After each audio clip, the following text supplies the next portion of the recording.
Good afternoon, everyone. Kevin Henderson, Grayson County Judge Executive. Today is Wednesday, April the 22nd, 2020. We wanted to update you on COVID-19 in Grayson County. There's a few things that I'd like to get out of the way first before we go over the numbers. And one is the 2020 census. Please, everyone, fill out this 2020 census, because for things that we're going through right now, we've got a motto that Chester Schartzer came up with. It makes sense to be counted. Well, we get federal funding for things like this, and the more people we have to fill those out, the better off we are. So please remember to do your 2020 census. Also, I would like to thank all of our magistrates. They've done a lot of work behind the scenes, and I just want to thank them for everything that they've been doing. And of course, we're not being able to meet now. They're doing, we're doing Zoom meetings with the fiscal court now on Zoom. But I want to thank them. They've done a lot. Some of them's helped out over at the food pantry as far as donations and stuff like that goes. And I just want to thank them. They're doing a phenomenal job, and still yet taking a lot of complaints on the roads. Another thing I want to say is, just so everyone knows, since we're talking about roads right now, is folks, we're going to be in a budget shortfall this year.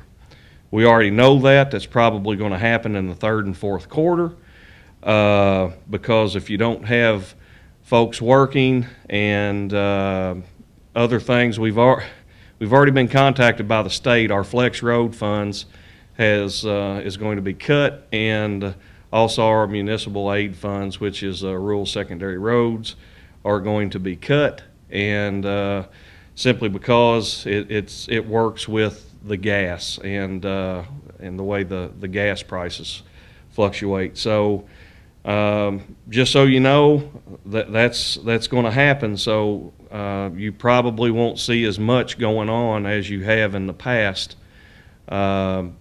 because we're going to be in a budget shortfall just like everyone else, and we know it's coming, and we're preparing for it.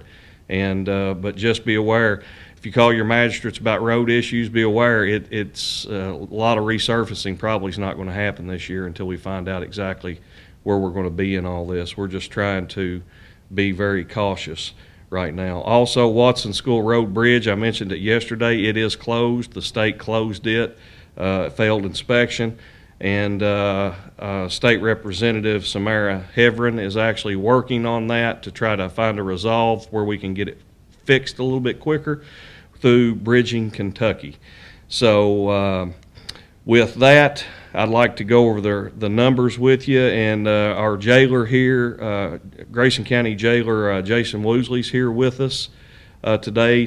We've had some questions about, people say, well, they can't believe that it's not in the jail, and they know that we've got some folks off. Well, yeah, folks, we do, but we're just being cautious, because some of them are, some of the folks there has not had direct contact with someone that has been tested, or there could be people that's been tested and been negative, and Jason has just went ahead and used extra precautions to make sure that we stay clear over there. But be aware, and we understand that could land on our doorstep at any day. So, but we just want to be overly cautious. So, updated numbers for today. Positives we have for today on 4/22/2020.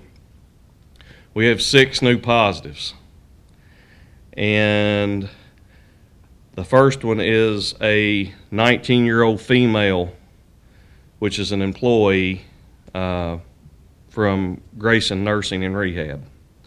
The next is a 39-year-old female, which is also an employee at Grayson Nursing and Rehab. And then we have 4 residents at Grayson Nursing and Rehab. One being a 90-year-old female, a 94-year-old female, a 97-year-old female, and an 80-year-old female. And even with the past numbers that we've had in the past, there's been a few that's the residents had tested positive, and some other of the employees. There is 2 residents at this time that are hospitalized in stable condition, and all of the other residents are quarantined at Grayson Nursing and Rehab, and they're all in stable condition. So, folks, but you've seen people talk about this. This can change. We had some people wanting, and I apologize. It was my fault. I didn't tell years how old they were yesterday. It was my fault, and I apologize for that. So, but there's your update for today. But there's 2 that is hospitalized, 2 residents, but all the rest are in quarantine at Grayson Nursing and Rehab, and their staff is taking care of those folks. And if you got any questions, and I know a lot of you are probably going to have some questions for some of the staff. I've been in contact with them about every day. Health department's been in contact with them every day. Sam, you got the number up at the bottom of Grayson Rehab? Okay, number's down here at the bottom, I think. Just be sure and reach out to them. They're there to answer your questions, because I know there's a lot of family that a lot of people in the community that's got loved ones over there, and I know and you have a right to be concerned, but they're answering. They'll answer your questions, and I just tell you to pray for them, and to just pray for them as much as you can, and reach out to them and see if they need anything. And because quite honestly, some of those folks going in over there, some of the employees, it'd be tough to know that you're going into something like that, knowing that you're going to take that back to a loved one. And we've also got those facilities open up for any of the healthcare workers in our county, in case they don't feel safe going back home to their family. We can provide them a place to stay. So that's a good thing. On one of our other positives that we had, and is just a resident of Grayson County. They are not in Grayson Nursing and Rehab. It was just a resident here in the county. That person has been hospitalized. It's a 66-year-old male, and that person has been hospitalized and was transferred to ICU, and is in critical but stable condition. So, like I said, folks, this thing can change depending on, some folks we've seen it doesn't affect, and some folks we've seen that it affects, greatly. So, you just don't know how it's going to react. So, but the 66-year-old male that had tested positive earlier last week is in critical but stable condition, in a healthcare facility in ICU. So the positive numbers, total test numbers, 262 so far for Grayson County is what's been performed. And folks, this goes up every single hour. This will change by 6 o'clock tonight. So don't get too wrapped up into the numbers. 262. Pending right now we have 33. Negative so far we have 205.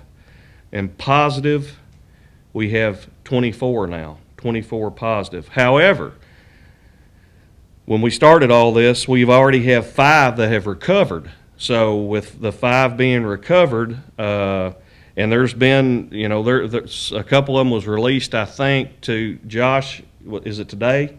They was released today. Two released today.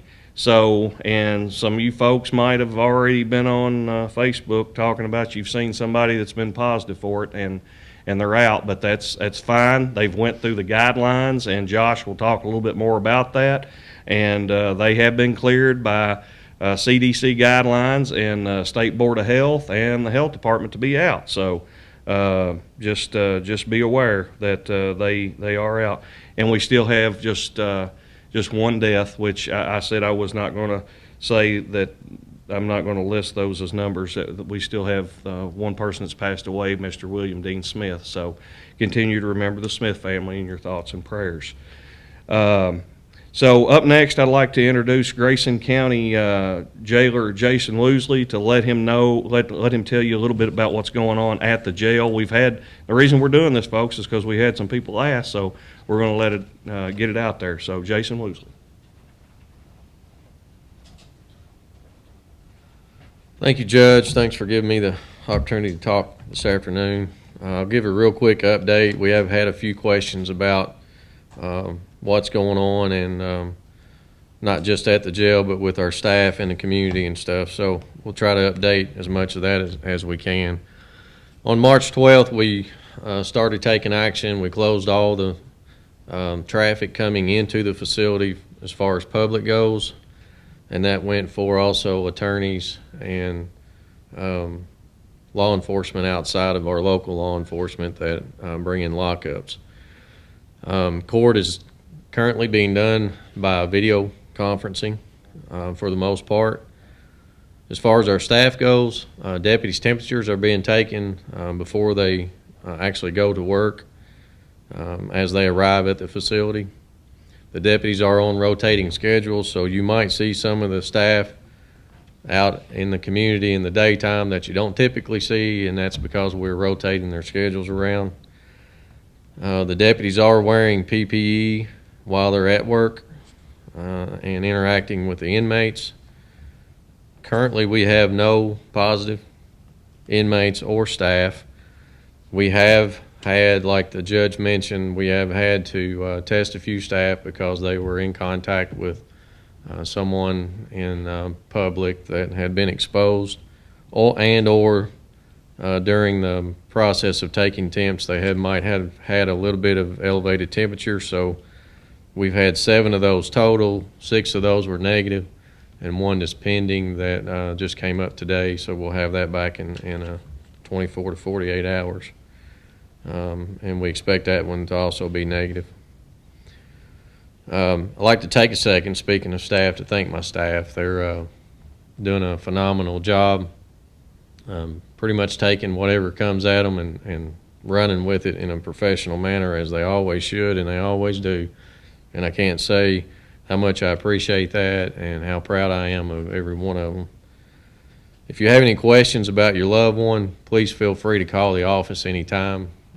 You can call day or night. All the staff are knowledgeable enough to answer any questions. I'm there every day, Monday through Friday, from 8 o'clock till about 3 or 3:30. And you can reach any of us at 270-259-3636. And we'd be happy to answer any questions you have. As far as the services we provide to the community, we pretty much got everything on hold right now. Our road crew deputies are still working, but they have no inmates to work because all the inmates are kept inside right now. We are trying to complete some of the jobs that we promised out to the community each year, but as you can understand, we're limited on what we can do. But if you have an issue that you need us to address, give us a call and we'll do our best to stay on top of that. We will be doing a little bit of mowing, but we won't be mowing any roadsides right now. But if there's a hot spot or a bad spot that needs to be addressed, you can give us a call and we'll try to take care of that. Any questions from the press? We've been contacted by someone that was complaining, saying the inmates should be just sent home basically because of the risk of infection. Can you address why that can't happen with a lot of the population there because they aren't state of Kentucky prisoners? Yes, I'll answer that the best I can. The state has actually still in the process of releasing some inmates. I think right now they've released about 1,000 state inmates across the state. I think there was about 660 or so that were in the county jail system. Of that 660, we only had 9 of those. So, and actually we only had 7 in the jail. 2 of them were already on home incarceration through the state program. So we only released 7 out of our jail in the state system. The county system was reviewed back toward the end of March by the district and circuit court judges both, and they allowed several inmates. I don't have the exact number, but it was 50 range. Were allowed to either serve out make bond or be put on some kind of supervised release. And most of the state inmates were also put on supervised release of some fashion too. So they're not just time served and go home. Although there were a few of those that were close to serving out on a minor sentence. The federal inmates are also being reviewed by the court system, and we have not seen, I think we've had 2 that got released to some type of supervisory program out of our jail. Most of the federal inmates that we house are pre-sentenced, so you're not going to see the number of inmates released on that you would on like state inmates, because they're all sentenced inmates. So you might see a few of those make bond, but not in the level that the state will. Anything else? All right. I would like to ask for the community to pray for our facility and our staff to continue to keep it safe. And thank you again for the time to speak.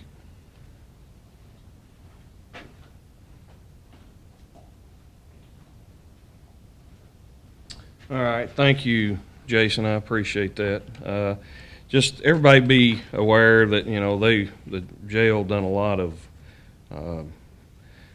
picking up of trash on the sides of the road and cleaning up dumps. I mean, it was unbelievable what they done, and now it's just up to the staff, and just have patience with us whenever someone calls in. It's not going to happen before we usually got to it in 1, 2, 3 days. It could take a little bit longer now, so everyone just have patience with the jail employees and with Jason and all of us. And first, before I turn it over to Josh and let him go over some stuff, I want to tell everybody we got a senior sign put up. I actually posted it on Facebook a little while ago for the 2020 seniors here in Grayson County. We just want to congratulate them on the school year, and it's unfortunate that it's going to end the way that it is, and you'll definitely have something to talk about in years to come, which I wish it was on a better note, but it's I just want to wish them well and hope they do well throughout life. And also the National Day of Prayer. Someone had asked me about if we're still going to do that. Yes, we are. That is going to be absolutely, we're going to do it. May the 7th at noon, and Brother Chester Charcher will be, I think this is 19 years, I think, that this has been done here in the county. And of course, we're going to do it a little bit differently now, and I mean, the media will be here with us, and there will be a few folks. Have you got that up, Sam, that photo of, okay. And that'll be our sort of what we're going to go through the day, and it'll be at noon. And I know there's been 600 or 700 people watching at a time on this live, so I'd like to see that many for this. Actually, more. I'd like to see it doubled. So, because quite honestly, the only thing we can do right now is pray, folks, and that's what we need to be doing. So. Now, I'd like to turn it over to Josh Emery with the Grayson County Health Department.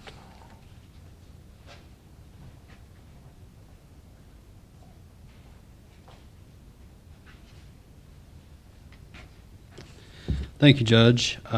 So I just wanted to take some time today to talk about some of the requirements from the Kentucky Department of Public Health for people who are released out of isolation. These are the residents who were unfortunate enough to test positive for this virus, but it is a good time for celebrating for them because they've done everything they've been asked to do, and they've been in isolation for several days, and now according to the state health board's requirements, they've met them, and they can now go out and shop for those essential items. So just wanted to educate people on the requirements handed down by the Kentucky Department of Public Health. And so at least 3 days, 72 hours have passed since recovery defined as resolution of fever without the use of fever-reducing medications, and improvement in respiratory and other symptoms, examples cough, shortness of breath, diarrhea. And at least 10 days have passed since symptoms first appeared. And additionally, upon returning to work, it is an expectation that a surgical mask will be worn for universal source control in the work setting. So the people that we are or have already released from home isolation have met those requirements handed down by the Kentucky Department for Public Health. And the Kentucky Department of Public Health uses CDC guidelines, sometimes exceeding those guidelines, to come up with these regulations and rules for us to enforce. So I just want the public to be reassured that we are following those guidelines in the operations center. We have had some people, understandably, get very antsy when you're cooped up for days. But like I said, I know from the health department's perspective, we're very happy that these people have healed and they now have the opportunity, hopefully, to go on with their lives and try to find some type of normality in this virus and the mess it's caused. The judge has talked about the numbers. The last thing I will say is we continue to collaborate with Grayson Nursing and Rehab, Grayson Manor, whichever you want to call it. We've talked with them several times on the phone. Our nurse or nurses rather, plural, in the operations center has reached out to them, whether it be via email or phone, and we're just really trying to do our best to offer our assistance in this situation. We lift the residents up in our prayers, and we ask that you do the same. Thank you. Any questions? You've got one here about how are you deciding who to test at Grayson? Okay. Right now, we will try to come out with some additional information as soon as a plan is approved that Grayson Manor is putting forth to do some more testing. They are right now just testing their residents who are symptomatic. So if they have a resident that's displaying those symptoms, then they test that resident. Now, we're wanting to improve that a little bit, so we're working on them and seeing if we can't test even more. So hopefully in the next few days we'll have more information to follow. Okay.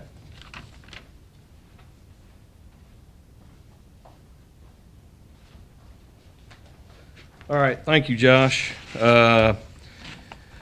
Well, once again, for today, April 22nd, 2020, we have 6 new positives, 4 residents and 2 employees at Grayson Nursing and Rehab. And folks, I just ask you, please, to remember those people in your prayers and remember them. Remember Springview, the Beehive, all these long-term care facilities, because I've said in the past, and I strongly believe it could land on your doorstep tomorrow, and you just don't know. So remember them. Like I said, we've worked with I've worked with the nursing staff over there at Grayson Manor for the past couple days, and reached out to them, and we're getting them everything that they request. Anything that they need, we're providing it to them. So if they ask, we're getting it for them. So that's where our attention is focused right now.